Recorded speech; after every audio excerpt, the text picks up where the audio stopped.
The iPhone 5 and the Samsung Galaxy S4, two amazing smartphones at the top of their game. But which is more likely to survive an accidental trip down the toilet?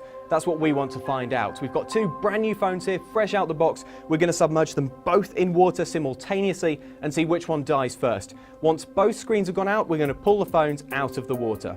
Here we go.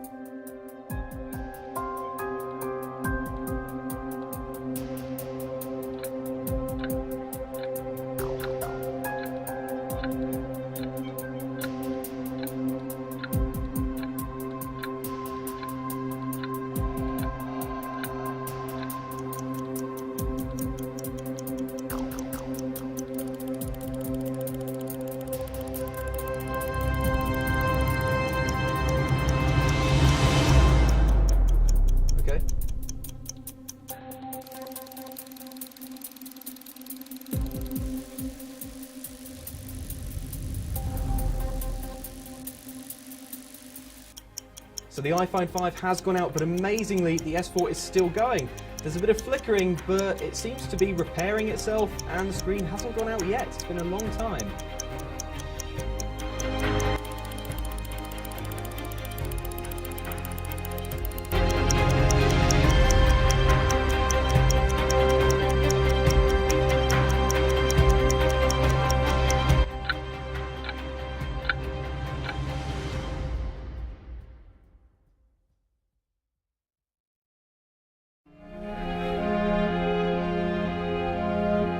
So a clear win for the Galaxy S4 there. It lasted way longer than the iPhone 5, even if the screen was going very funny towards the end there. But that is not the end of it, because we're going to give both these phones a second chance at life using CNET's guide on what to do if you've dropped your phone in water. Now, if you're not familiar, then the basic premise is you need to get your phone out the water, towel it off as much as you can. If it has a removable battery, then take that out. Also take out micro SD cards, SIM cards. Basically give the phone as much opportunity as possible to dry out. Then you need to put the phone in a container filled with uncooked rice. The idea is that the rice draws out any moisture that might be left in the phone. Welcome back. We've left these phones in rice for over 4 days to give them every chance of drying out. So let's see if we've managed to save either of them.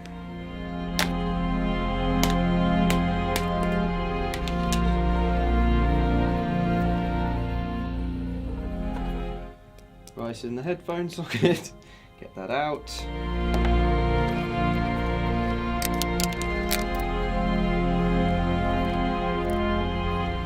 All right, let's give it a go. No response from the iPhone.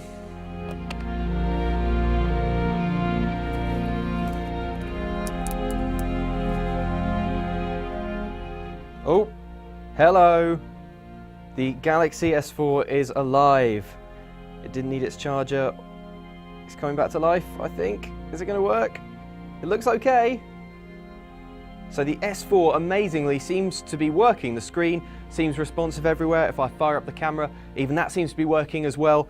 It seems completely fine. That's very impressive because this phone was underwater for over 2 minutes. I know I couldn't be underwater that long, so I'm impressed.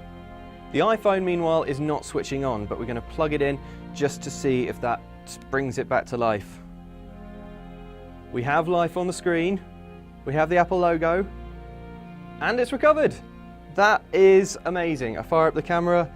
That seems to be working fine as well. So, unbelievably, I'm genuinely amazed by this, but both phones have come back to life. That is shocking because they were underwater for over 2 minutes. However, the Galaxy S4 is in a much better condition than the iPhone. Although they both have working screens and the cameras seem to work, there is quite a lot of damage underneath the screen. If you tilt the iPhone towards the light, you can see it looks like not all of the water has been removed from underneath the screen. It also keeps turning itself off every few seconds with the screen going a bit weird, and we're having a little bit of trouble making the SIM card work. Overall, I think it's fair to say the S4 definitely wins this dunk test. I'm amazed that either phone is alive, frankly, but nothing seems wrong with the S4. It appears to be working as if it hadn't been underwater at all.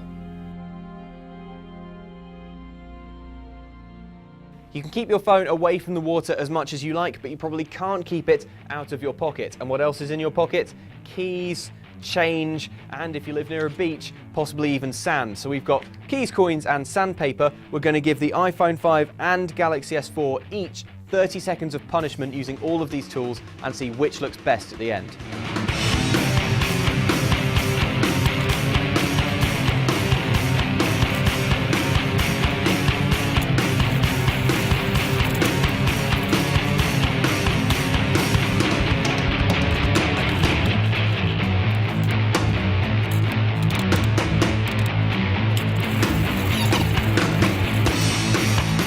Both phones managed the coin and key test, taking basically no damage, but it was a different story when it came to the sandpaper, and now both of these phone screens are very scratched up. The moral of the story is keys, coins may be okay, but if you've got even just a little bit of sand in your pocket or handbag, you could be taking some serious damage. It's hard to call a winner here because neither phone has really taken more damage than the other. They both managed pretty well though. I was being very aggressive with all three of these tools, and both of these phones are still very much usable. We've drowned them, we've clawed at their faces, but there's one test we're yet to perform.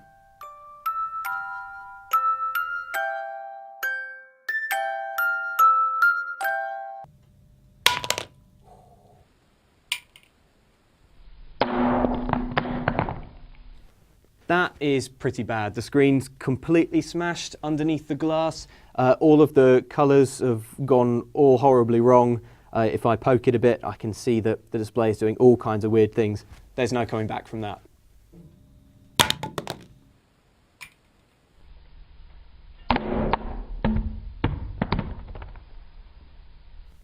So there's a bit of damage around the edge of the phone here, but the screen seems kind of okay. Obviously the iPhone landed flat on its face, which was unfortunate, but I think the lighter frame and the plastic body of the S4 might have helped it survive that drop.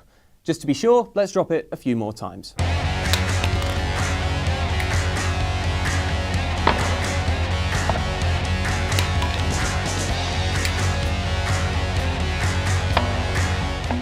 After a third drop, we finally managed to shatter the S4's screen. The lesson here is probably that both phones can be destroyed if you drop them, but that the S4 took a couple more times to be destroyed.